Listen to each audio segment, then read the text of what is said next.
পেট ভরা সাপ কিলবিল কিলবিল করে। আর দেখলাম বুতুনুম কাল বুয়ুত ফিহাল হাইয়া তুরা মিন খারিজ বুতুনিহিম, আমি দেখলাম তার পেট থেকে সমস্ত ছিদ্র দিয়া এই সাপগুলি বের হইতেছে। আমি জিব্রাইল আমিনকে বললাম, ভাই জিব্রাইল মান হা উলাই, এরা কারা?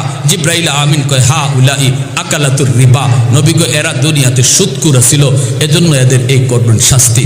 এজন্য আমার ভাইয়েরা, আমাদের সিলেটেও একটা এলাকা আছে, এই বাজার, ওই বাজারে মার্কামার একজন সুদখোর ছিল, অনেক বড় ব্যবসায়ী, সুদ খাইতো, সুদের ব্যবসা করতো, কিন্তু শেষ বয়সে তার পেটটা এত বড় হয়ে গেছে।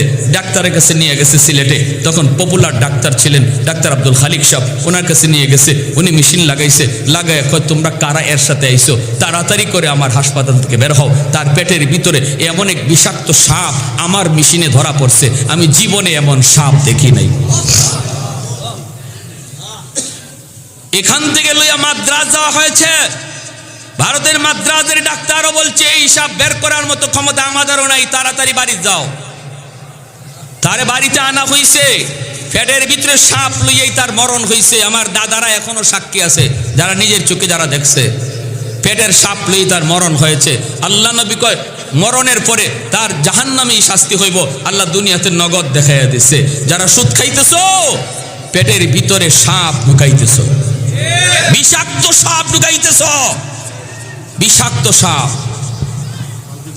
পুরা ঘরের হিসাবটা তুমি একা দিবা, সুদের টাকায় যা বার যা মানাইছো, যা কামাই করেছো, সম্পূর্ণ কামাইয়ের হিসাবটা তুমি একা দিবা। বুক করবে 10 জন, হিসাব দিবে একা, ঠিক কিনা জোরে কর। পুরা ঘরের মধ্যে কি সুদ করে একা থাকে না এক রুমে থাকে? এক রুমে থাকে, আরো 5 রুমে 10 রুমে ভাই বোন মা বাবা পাড়া প্রতিবেশী আত্মীয় স্বজন আসলে থাকে। কিন্তু আল্লাহ পুরা ঘরের হিসাবটা নিব তার কাছ থেকে একা। হে থাকছে এক রুমে, হিসাব দিব 10 রুমের। পাতিলের ভাত খাইছে 2 প্লেট, আর হিসাব দিব 10 প্লেটের। এতটুকু বুঝার পরেও যে মানুষ ঘরে হারাম ঢুকাবে, এর মতো আহাম্মক, এর মতো বুকা, এর মতো নির্বুধ আল্লাহর জমিনে আর কেউ নাই, ঠিক কিনা জোরে কর। আমার নবী, রহমতের নবী, মায়ার নবী আলী রাদিয়াল্লাহু তাআলা আনহুকে নিয়ে তিনি এক রাস্তা দিয়ে যাইতেছেন। হঠাৎ করে খাসাইসুল কুবরা নামক কিতাবের ভিতরে আল্লামা জালালউদ্দিন সুয়ুতি রহমাতুল্লাহি আলাইহি তিনি লিখেন, আল্লাহর নবী, রহমতের নবী আলী রাদিয়াল্লাহু তাআলা আনহুকে নিয়ে মদিনার পাশে একটা এলাকা দিয়ে যাইতেছেন। ওই এলাকার মানুষগুলি, ওই বস্তির মানুষগুলি সবাই ছিল ইহুদি। নবী যখন যাইতেছেন, একজন মুসলমান দৌড় দিয়ে আসলো, আয়েশা বলতেছে ইয়া রাসূলুল্লাহ, ইয়া হাবিবাল্লাহ, আমি বড় বেকায়দায় পড়ে গেছি গো নবী, আমি বড় বেকায়দায় পড়ে গেছি। নবী কয় কেমন বেকায়দা বলো? কই আমার এলাকার সবগুলি মানুষ ইহুদি, আমি একা শুধু মুসলমান। অভাব যায় না, দুর্ভিক্ষ যায় না, আমাদের ঘরে ঘরে অভাব। আমি তাদের সবাইকে বললাম তোমরা কালেমা পড়ে মুসলমান হয়ে যাও। অভাব যিনি দেয়, অভাব তিনি সরায়। বলুন তো অভাব দেয় কে? আবার অভাব সরায় কে? সুখে রাখে কে? আবার দুঃখ বিপদে ফেলায় কে? বিপদ থেকে উদ্ধার করে কে? আরেকটু জোরে, নাকি দয়াল বাবা? কোন দয়াল বাবা? বিপদ থেকে উদ্ধার করে দয়াল বাবা, কিবলা বাবা, খাজা বাবা, জটাশা, ল্যাংটাশা, কোনো বাবাই পারে না। বিপদ থেকে উদ্ধার করার মালিক একমাত্র কে? ওই মুসলমান ডাক দেয়া কই ইয়া রাসূলুল্লাহ, ওগো নবীজি আমি বড় বিপদ, এমন বিপদে পড়েছি, আমি সবাইকে বললাম তোমরা কালেমা পড়ে মুসলমান হয়ে যাও, আল্লাহ তোমাদের বিপদ দূর করে দিবে। নবী গো আমার কথায় সবাই তারা কালেমা পড়ে মুসলমান হয়েছে, কিন্তু বিপদ দূর হলো না, অভাব তো দূর হলো না, আমাদের অভাব তো গেল না। এখন তো ওরা সবাই আমাকে চাপ দিয়া বসছে, এই মিয়া তোমার কথায় আমরা মুসলমান হয়েছি, আমাদের অভাব তো গেল না, অভাব তো গেল না, এখন কি করব? তুমি তাড়াতাড়ি করে আমাদের অভাব দূর করো, আমাদের পেটে খানার ব্যবস্থা করো, কারণ তোমার কথায় কালেমা পড়ে মুসলমান হয়েছি। যদি তুমি আমাদের খানার ব্যবস্থা করতে না পারো তাহলে আমরা আবার ইহুদি ধর্মে ঢুকে যাব, আবার আমরা ইহুদি ধর্ম গ্রহণ করব। ওগো নবীজি, আমি বড় একজন গরিব মানুষ, আমার নিজেরই তো পেট চলে না, আমার নিজেরই তো সংসার চলে না, আমি তো আমার বাচ্চা কাচ্চা নিয়ে বড় কষ্টে আছি। আমি কেমন করে গ্রামের মানুষকে সাহায্য করব, খানা কেমন করে দিব? ওগো নবীজি একটু বলুন, এখন আমি কি করি? আল্লাহর নবী রহমতের নবী কয়, আলী রে, ও আলী, বলো না বাইতুল মালে কোনো খাবার আসেনি, বাইতুল মালে কিছু আসেনি এদেরকে সাহায্য করার মতো? আলী রাদিয়াল্লাহু তাআলা আনহু তিনি হলেন বাইতুল মালের ম্যানেজার। তিনি বলেন, ইয়া রাসূলুল্লাহ, এই মুহূর্তে খেজুর পাকার টাইম না, খেজুরও জমা হয় নাই, বাইতুল মাল একদম খালি, দেওয়ার মতো কিছুই নাই। আল্লাহর নবী নিজেও টেনশনে পড়ে গেলেন, করবেন কি মায়ার নবী, কেমন করে নবী সাহায্য করবেন? টেনশনে পড়ে গেলেন। বলুন তো দেখি, মুমিন মুসলমান ইমানদার তারেও আল্লাহ পাক মাঝে মাঝে বিপদ আপদ অভাব দিয়া পরীক্ষা নিতে পারেনি না পারে না?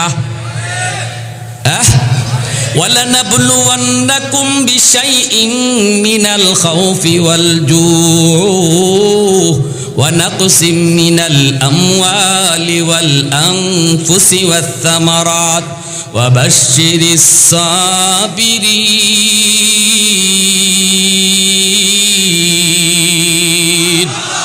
আল্লাহ পাক রব্বুল আলামিন কয়, আমি তো মাঝে মাঝে পরীক্ষা নিব, ইমানদারের কাছ থেকে পরীক্ষা নিব ইমানের। না না, তুমি যদি বলো আমি মুমিন অথচ আমি ইমানের পরীক্ষা নিব না, এটা হতেই পারে না রে মুমিন, হতেই পারে না। তুমি বলবা আমি মুমিন অথচ ইমানের পরীক্ষা আল্লাহ নিবে না। আহাসিবান নাসু আন ইউতরাকু আন ইয়াকুলু আমান্না ওয়া হুম লা ইফতানুন। আল্লাহ কয়, যখনই তুমি বলবা আমি মুমিন, সাথে সাথে ইমানের পরীক্ষা আসবেই আসবে। হয় কারো ইমানের পরীক্ষা আসবে সহজ, কারো জন্য ইমানের পরীক্ষা আসবে কঠিন, কারো উপরে পরীক্ষা আসবে একবার, কারো উপরে পরীক্ষা আসবে দুইবার, কারো উপরে পরীক্ষা আসবে বারবার বারবার। ইমান যার যত মজবুত তার পরীক্ষা তত কঠিন, ঠিক না? নবী পয়গম্বরগণ, আল্লাহর নবী, আম্বিয়ায়ে কেরাম, তাদের ইমান যত মজবুত, বিগুণের উপরে ইমানের পরীক্ষাটাও ছিল তত কঠিন। সাহাবায়ে কেরামের ইমান মজবুত, তাই পরীক্ষাও ছিল কঠিন, ঠিক না? আরো জোরে ঠিক কিনা? এজন্য হতাশ হওয়া যাবে না রে আল্লাহর গোলাম। আজ আল্লাহ তোমাকে বিপদে ফেলাইছে, কাল এই মালিকে তোমাকে উদ্ধার করবে। বিপদে পইরা মসজিদ ছাড়া যাবে না, বিপদে পইরা নামাজ ভোলা যাবে না, বিপদে পইরা আল্লাহকে ভোলা যাবে না, কারণ যিনি বিপদে ফেলাইছেন ইনি আবার তোমাকে উদ্ধার করবে, ঠিক না?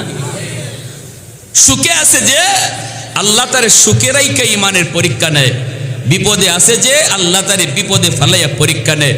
যে মানুষটা সুখে আছে তার কাছ থেকে পরীক্ষা নেয় সে শুকরিয়া আদায় করে কিনা, আর যে অভাবে আছে তারে আল্লাহ অভাবে রাইখে পরীক্ষা নেয় সে সবর করে কিনা। জোরে বলেন সুবহানাল্লাহ।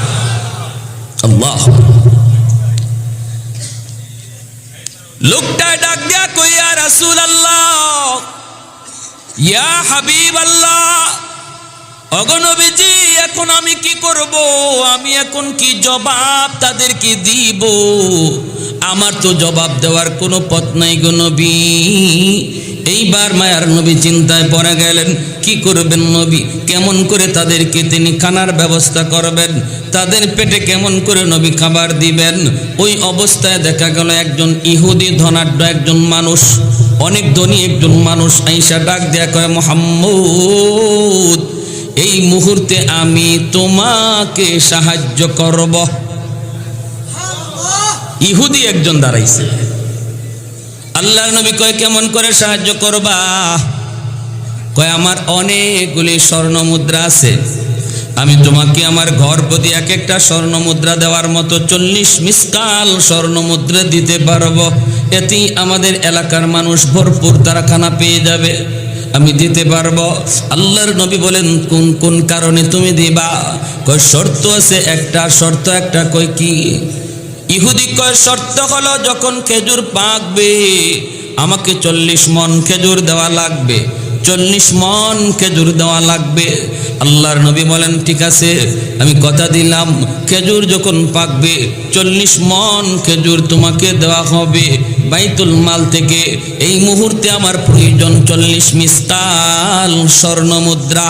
লোকটায় কয় ঠিক আছে আমি দিলাম। সময় কতদিন? নবী বলেন তুমি বলো কতদিন? কয় 3 মাস। কয় মাস? 3 মাসে কয় দিন হয়? জোরে কোন কয় দিন হয়? 90 দিনের জন্য।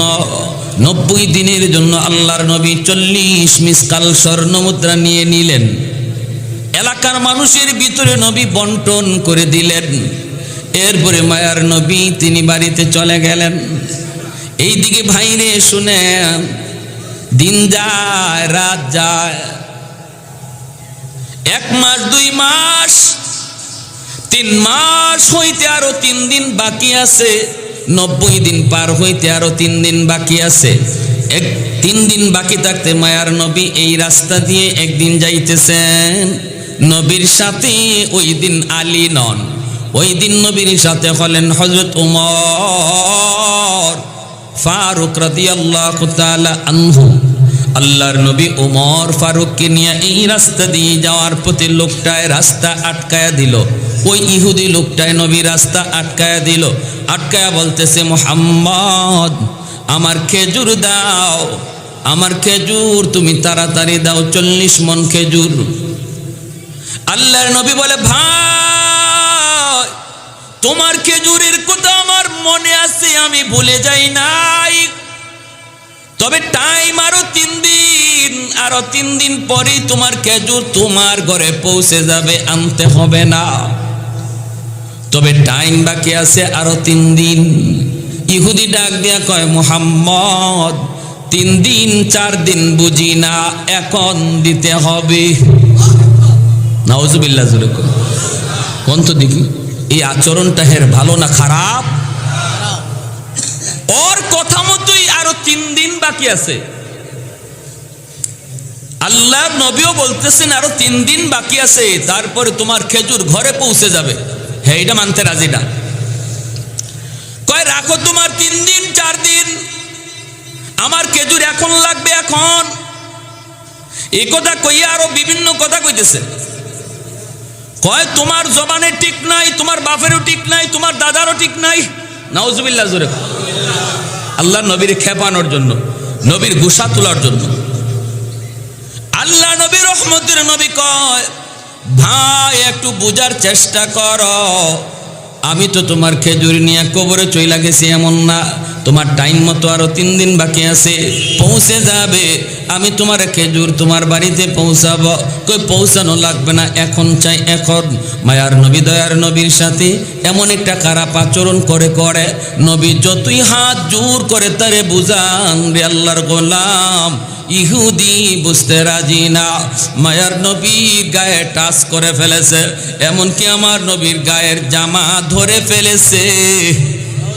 এরপর রহমতের নবী তার গায়ে ধরে না। আল্লাহ নবী তার হাত মোবারক ধইরা কয় ভাই তুমি জামাটা ছাড়ো।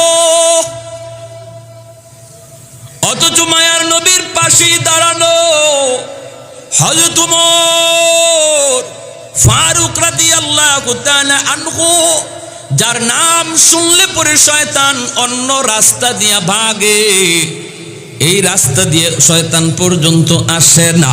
এত গরম সাহাবী উমর। বলুন তো উমর নরম না গরম? আর একটু জোরে, নরম না গরম? খালি গরম না বেশি গরম? হযরত উমর এত গরম, নাম শুনলেই দুশ্মনের কলিজা কাঁপতো। হযরত উমর এত গরম, এত গরম, যেদিন তিনি কালেমা পড়ে মুসলমান হয়েছিলেন ওই দিন তিনি নবীকে বলেছিলেন মায়ার নবী গ আজ থেকে কালেমার দাওয়াত আর গোপনে গোপনে নয়, আজ থেকে কালেমার দাওয়াত হবে প্রকাশ্যে, কারণ আজ উমর মুসলমান হয়েছে।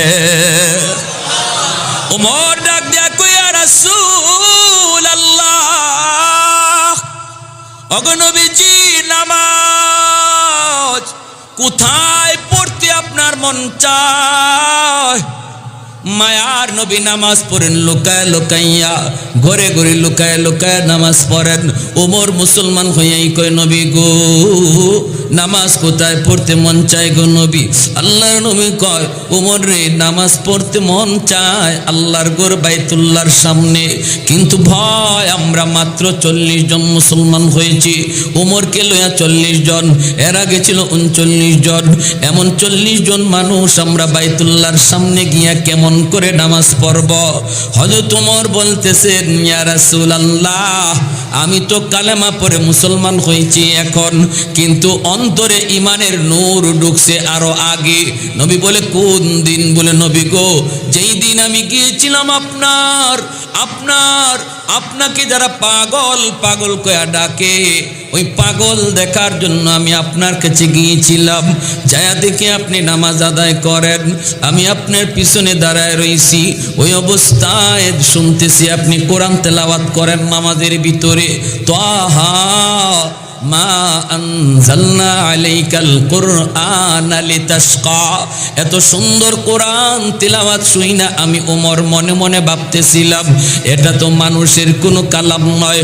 ওমর তিনি কয়, নবী গো, আমি মনে মনে ভাবতেছিলাম আপনি পাগল নন। এত সুন্দর কথা যে কয়, সে পাগল নয়। মনে হয়েছে আপনি বহুত বড় একজন সাহিত্যিক, সাহিত্যের জ্ঞান আপনার রয়েছে, কিন্তু অন্তরে কল্পনা করে করে এই কথা মনে মনে ভাবছি, সাথে সাথে শুনি আপনি নামাজের মধ্যে আমার মনের কথার জবাব দিতেছেন। সুবহানাল্লাহ, জোরে বল। আপনি কোন নামাজের মধ্যে মনের কথার জবাব দিয়া দিছেন? না না, এটা কোনো কবির কবিতা নয়, কোন সাহিত্যিকের সাহিত্য নয়, এটা রব্বুল আলামিনের কালাম। এইবার আমি মনে মনে ভাবছিলাম, তাহলে তো মুহাম্মদ মস্ত বড় গণক, মনের খবরও তিনি জানে। তখন দেখি আমার মনের এই কথার জবাবও আপনি নামাজে দিতেছেন। তখনই আমি মনে মনে ভাবলাম, আবু জাহেল যা কয় মিথ্যা কয়, আল্লাহু আকবার। উতবা সাইবা যা কয় মিথ্যা কয়। মুহাম্মদ পাগল নন, জাদুকর নন, কবি নন, তিনি কোন সাহিত্যিক নন, ইনি আল্লাহর রসুল। ওই দিনই আমার অন্তরে ইমানের নূর ঢুকে গেছে। আজ আমি আপনার হাতে হাত রেখে কালেমা পড়েছি গো নবী। আমি ওমরের আর মৃত্যুর কোনো ভয় নেই। এখন যদি আমি মারাও যাই আমার আফসোস নাই। অতএব আজ থেকে নামাজ আর ঘরে ঘরে নয়, লুকায়া লুকায়া নয়, আজ থেকে নামাজ হবে আল্লাহর ঘর বাইতুল্লাহর সামনে, মক্কার কাফেরদের সামনে।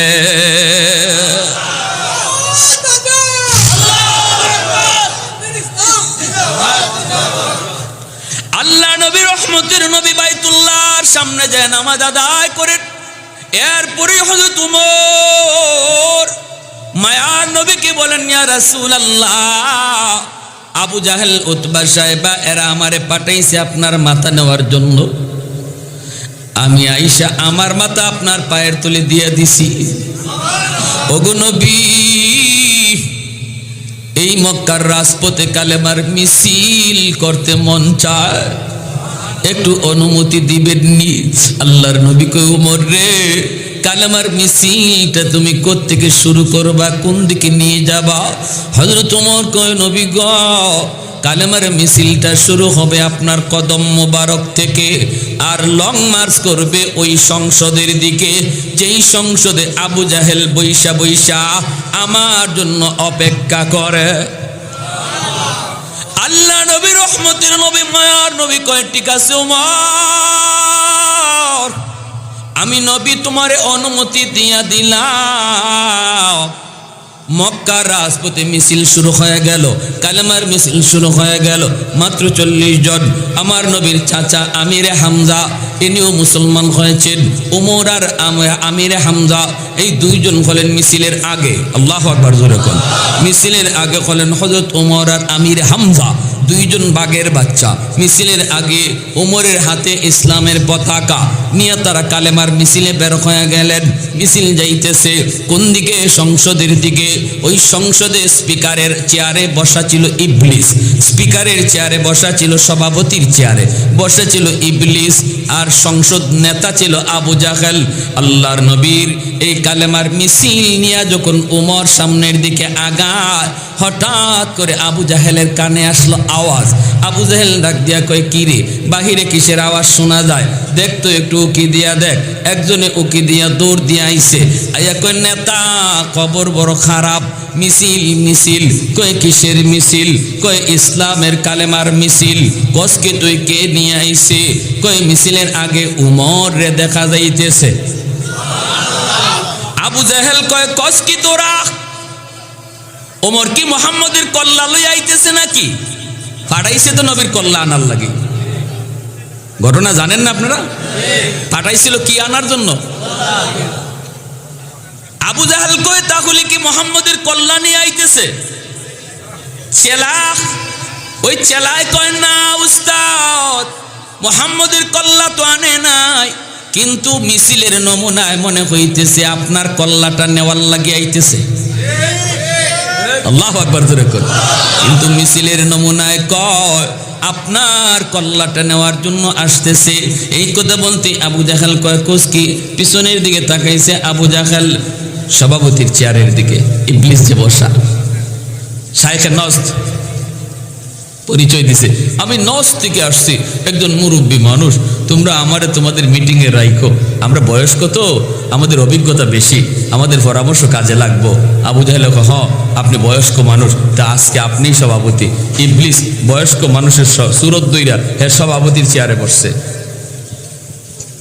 আবু জাহেল পিছনের দিকে তাকাইছে, কয় দেখি সভাপতি কই? দেখে চেয়ার খালি। চেয়ার আছে,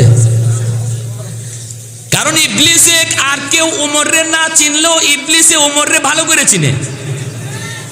কই বাপরে বাপ, যেইভাবে খোলা তলোয়ার নিয়ে হাঁটে, কোন দিন আমি ইবলিসে জায়গা মতো ফায় আর কাম সাইরালায়, ঠিক না? এজন্য বাইরা বন্ধুরা, এত গরম একজন সাহাবী ওমর আমার নবীর পাশেই দাঁড়ায় রইছেন। ওই অবস্থায় মায়ার নবীর সাথে বেয়াদবি করে এই ইহুদি। আল্লাহর নবী রহমতের নবী, তিনি ইহুদিরে যত বুঝান, ইহুদি বুঝ মানতে মাঝে রাজি না। আল্লাহর নবীর জামা মোবারক ধরে ফেলেছে, এইভাবে নবীর জামাটা ধরে ফেলেছে। তখন ওমর পাশে দাঁড়ায় রইছেন। ওমর এত গরম একজন সাহাবী, গরমে তিনি কাঁপতেছেন, গুসায় তিনি ফুলে গেছেন, চেহারা মোবারক লাল হয়ে গেছে, তলোয়ার হাতের মধ্যেই আছে। ওমর জীবনে কোনোদিন কোনো জায়গায় এত ধৈর্য ধরেন নাই। এই জায়গায় ওমর যতটা ধৈর্য ধরছেন, কারণ রহমতের নবী নিজে এখানে হাজির। আমার নবীর অনুমতি ছাড়া ওমর কিছু করতে পারে না। सुभान अल्लाह देखो। कौनैन मुख्तार खुदा तुमको बनाया, कौनैन मुख्तार खुदा तुमको बनाया, उम्मत का निगाहबान खुदा तुमको बनाया, उम्मत का निगाहबान खुदा तुमको बनाया। मौला मेरा आका मेरा रहमत की नबी है, ताजदार मदीना है तो माहे अरबी है, ताजदार मदीना है तो माहे अरबी है। अशजार ने देते हैं नबूवत के शहादत, तशकीक कमर में है तो अंगुल की इशारा। एक तो जोरे शोर कौन अल्लाह अकबर। उमर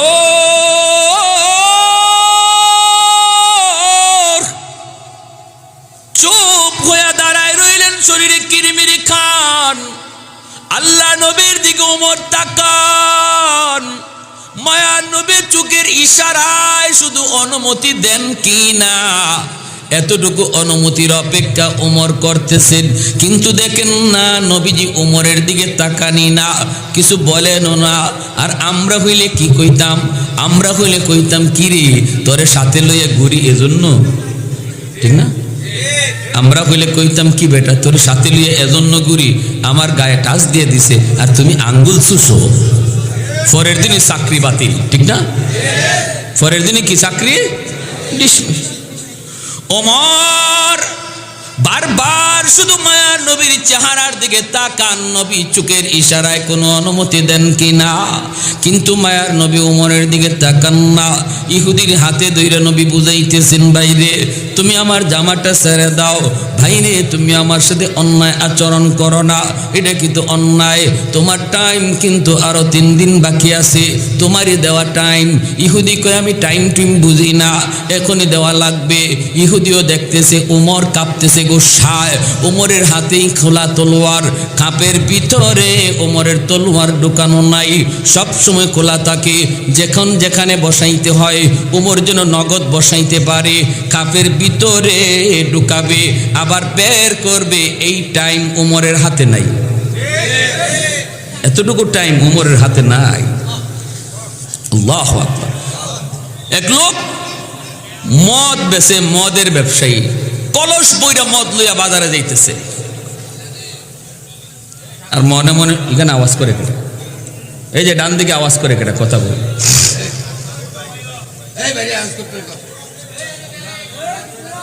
একটু লা ইলাহা ইল্লাল্লাহ, জোরে লা ইলাহা ইল্লাল্লাহ। আরেকটু চাপ দেই ভাই, আরেকটু নড়াচড়া দেই ভাই, জানি আপনাদের কষ্ট হবে, জায়গাটা নিজে গরম করছেন, কিন্তু আল্লাহর জন্য একটু আগাই। লা ইলাহা ইল্লাল্লাহ, জোরে লা ইলাহা ইল্লাল্লাহ।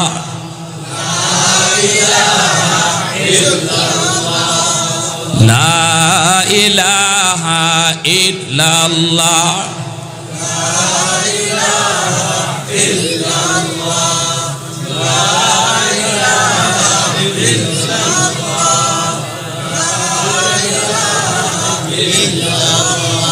আল্লাহু রাব্বুনা মুহাম্মদ নবিয়ুনা, ঠিক কি না? রব আমাদেরকে, নবী আমাদের মুহাম্মদুর রাসূল। আল্লাহু রাব্বুনা মুহাম্মদ নবিয়ুনা, নাহনু নুতিউহুমা নাহনু কুল্লুন হিজবুল্লাহ, লা ইলাহা ইল্লাল্লাহ ওয়াতাসিম বিহাবলিল্লাহ মুজাহিদ ফি দীনিল্লাহ, লা ইলাহা ইল্লাল্লাহ, লা ইলাহা ইল্লাল্লাহ, লা ইলাহা ইল্লাল্লাহ, লা ইলাহা ইল্লাল্লাহ,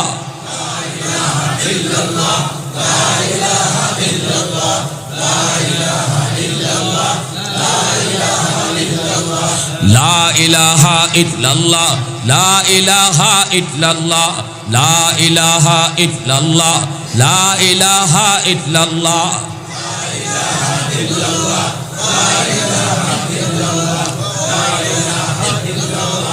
লা ইলাহা ইল্লাল্লাহু মুহাম্মাদুর রাসূলুল্লাহ। জোরে সুরে বলি সাল্লাল্লাহু আলাইহি ওয়াসাল্লাম। লোকটা মদের কলস নিয়ে রওনা দিয়েছে, মনে মনে কই, মালিক সবার সামনে তুমি আমারে যদি ফালাও, উমরের সামনে আমারে ফালাইও না। কলসের ভিতরে মদ নিয়ে বাজারে ছুটছে মদ বিক্রি করার জন্য। লোকটা মদ খাইতো, মদের ব্যবসা করত, যাইতেছে, কিন্তু হঠাৎ করে তাকায় দেখে যেখানে বাঘের বয়, বাকিটা আপনারা কোন এই গানই রাইতে হয়, যেখানে বাঘের বয় সেখানে রাত। যেই উমরের ভয়ে ভয়ে রাস্তার কিনারা কিনারা দিয়া সে যাইতেছে আর কয় মালিক দুনিয়ার সব মানুষে আমার সামনে ফালাইও, উমরের সামনে ফালাইও না। কিন্তু হঠাৎ করে দেখে উমর ওই দিক দিয়ে আসতেছে, দেখা মাত্রই তার কলিজায় আর পানি নাই, কারণ উমরের হাতে তো তলোয়ার থেকে সবসময় খোলা। দেখা মাত্রই কলিজায় পানি নাই, যাইতেছে আর কই মালিক গো ইডে কি হইল? ও মালিক আমার সামনে তো আমি দেখতেছি মানুষ রূপে আজরাইল, ঠিক না? ও মালিক আমার উমরের হাত থেকে বাঁচাও, উমরের হাত থেকে তুমি আমাকে বাঁচাও। এই বইলা রাস্তার কিনারা দিয়া দিয়া যাইতেছে আর মনে মনে কো আল্লাহ কোন রকম আমার এই জায়গাটা পাস করায়া দেও, উমরে আমারে না দেখে কোন রকম আমি পাস হয়ে যাই। নানি দেখে নানি দেখে, ডাকনি না দেয় ডাকনি না দেয়, কিন্তু না না যা হবার তা হয়ে গেল। কাছাকাছি যাইতে ওমর কয় দাঁড়াও। কি বুঝেন এই সময় আর আছে পানি আছে? খারাইছে হযরত ওমর কাছে গেছে, গিয়া কইতেছেন কলসে কি? কি কয়? কলসে যদি কয় মদ এখানে কবর, যদি কয় মদ তাহলে বিপদ বিপদ। এখন কি কইব কি কইব, শরীর কাঁপতেছে, টুট টুকায় আসছে, মুখ শুকায় গেছে। কেমনে কয় কলসের ভিতরে মদ, কলসের ভিতরে মদ? না না বাঁচতে হবে, কয় কলসের ভিতরে দুধ। মনে মনে কয় মালিক এতটুকু